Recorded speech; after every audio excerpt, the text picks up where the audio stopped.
What's up, everybody? Warner Von Wallen around here, and by the image I've set myself up next to here, I think you've already gotten an inkling of what I'm going to talk about. Big Daddy Kane, of course. Probably his most sought after, most highly valued single. The rarest one on Cold Chillin', probably the rarest promo by anybody on Cold Chillin'.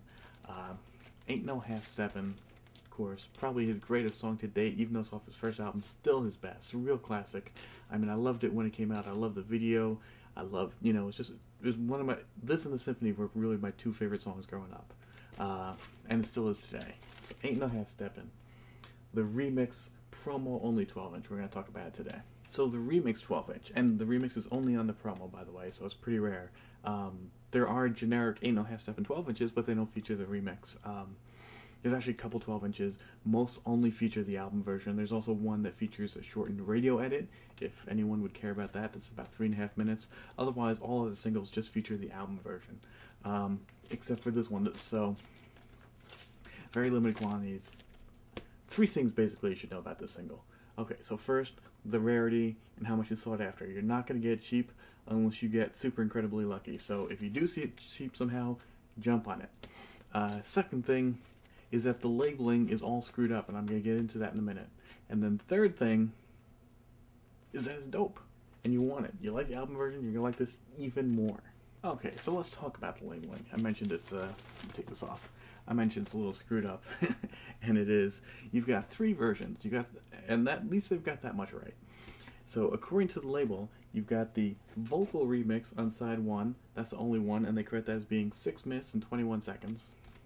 And bam, you flip it over, you've got the Ain't No Half Steppin' extended mix, and that's only, 5:21. And then you've got the dub version, which is 5:19. Okay. First thing, forget all those running times I gave you. They're pretty much all wrong. Basically, every single one is about 5 minutes and 11 seconds. Well, maybe not the dub, I haven't checked that. The dub is just the instrumental of the album version. It's good to have, but, that's what it is. Okay. But the other 2, forget those running times. They're both basically 5:11, give or take a second. Which makes the quote-unquote extended version actually shorter than the album version, which is about 5:19, 5:20. But that's okay, because we don't want this because it's an extended version. We want this because it's a dope remix. And you might be saying, why the hell would you want to remix one of the most perfect hip-hop instrumentals in hip-hop history, And you're right. And they knew this at the time. By they, I guess I mean Marley Marl, who of course produced this, and who also did the remix. They really keep all the elements that are perfect about the original here.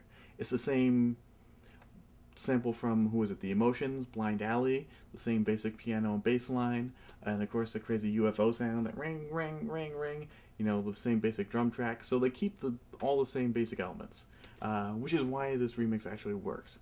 But what they do is 2 things, really.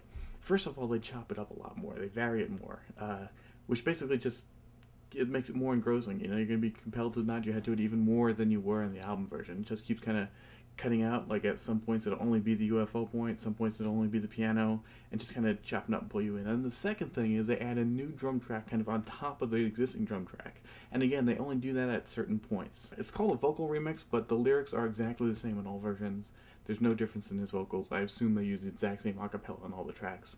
And Mr. C's cuts are the same on all the tracks. So that's essentially what the remix is. And now, even among sort of collectors who are kind of in the know about the promo remix and all this, it's kind of a misconception among them that the extended version and the vocal remix are actually the same track pressed up on both sides. And you can see why.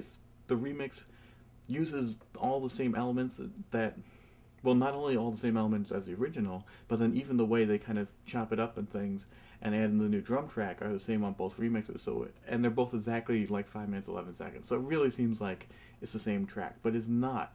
I've been listening to them really closely, and they are different, so we're going to get into those differences.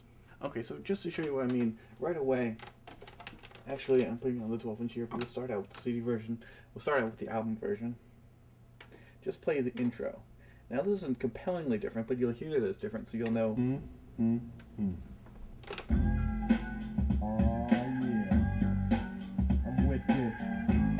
I'm just gonna sit here and lay back to this nice mellow beat. Okay, so that's the intro. Of course, you all know, you all love, you're all intimately familiar with.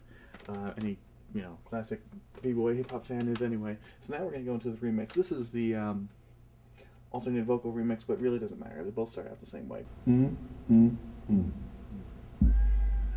Oh yeah, I'm with this. I'm just gonna sit here laid back to this nice mellow beat, and drop some smooth lyrics. It's 88. Time to set it straight, you know what I'm saying? And there ain't no half stepping. Word. I'm ready. So right there, from the opening 10-second lick of both records, you can hear it's different. Obviously the one starts out right away with the bass line, the piano line, the same basic loop that basically plays throughout the whole thing. Not to say that the album version doesn't chop things up too, but then this one comes in, it's just got that UFO sound in the beginning, then very slowly the slow drum track comes in and the kicks. So that's right away you know which version you're hearing. And that's basically the same introduction for the extended version too. Again, which is why I think most people assume it's the same thing on both sides, but it's not. And so that's what we'll get into right now. I'm going to play you a section of the song from all three versions. You'll hear all three are different. So again, we'll start out with the album version. I appear right here and scare and dare a mere musketeer that would dare to compare. Put him in the rear, back there where he can't see clear. Get up here, idea on near steer. Yeah. Okay, so that's the version you're all familiar with. That's the album version. So now we're going to the vocal remix. I appear right here and scare and dare a mere musketeer that would dare to compare. Put him in the rear, back there where he can't see clear. Get up here, idea on near steer. Yeah, so want to be, wanna be. And that's exactly what I was talking to too, where they add in harder drums basically right on top of the pre-existing drums. And I think it's the same sample, or if not, it's very close. I mean, they really just layer right on top of each other, but they're much deeper, much harder, and they just sound much better. And of course, it's much more broken down there. So right there, you can hear an extreme difference between the two versions. It doesn't have the Blind Alley sample. So now here, we're going to go to the extended version, and you'll hear it's actually different again. I appear right here and scare and dare a mere musketeer that would dare to compare. Put him in the rear, back there where he can't see clear. Get up here, idea on near steer. Yeah. There, it's not the drums, and it's not the basic Blind Alley sample with the drums as the album version. It's just the UFO sound, and just comes in a generic Cold Chillin' promo sleeve. There is an Ain't No Half Steppin' picture cover, but that's only for the commercial 12-inch, which does not feature the remix. So that's it. Until next time, this is Werner von Wallenrod. Peace out. Bye.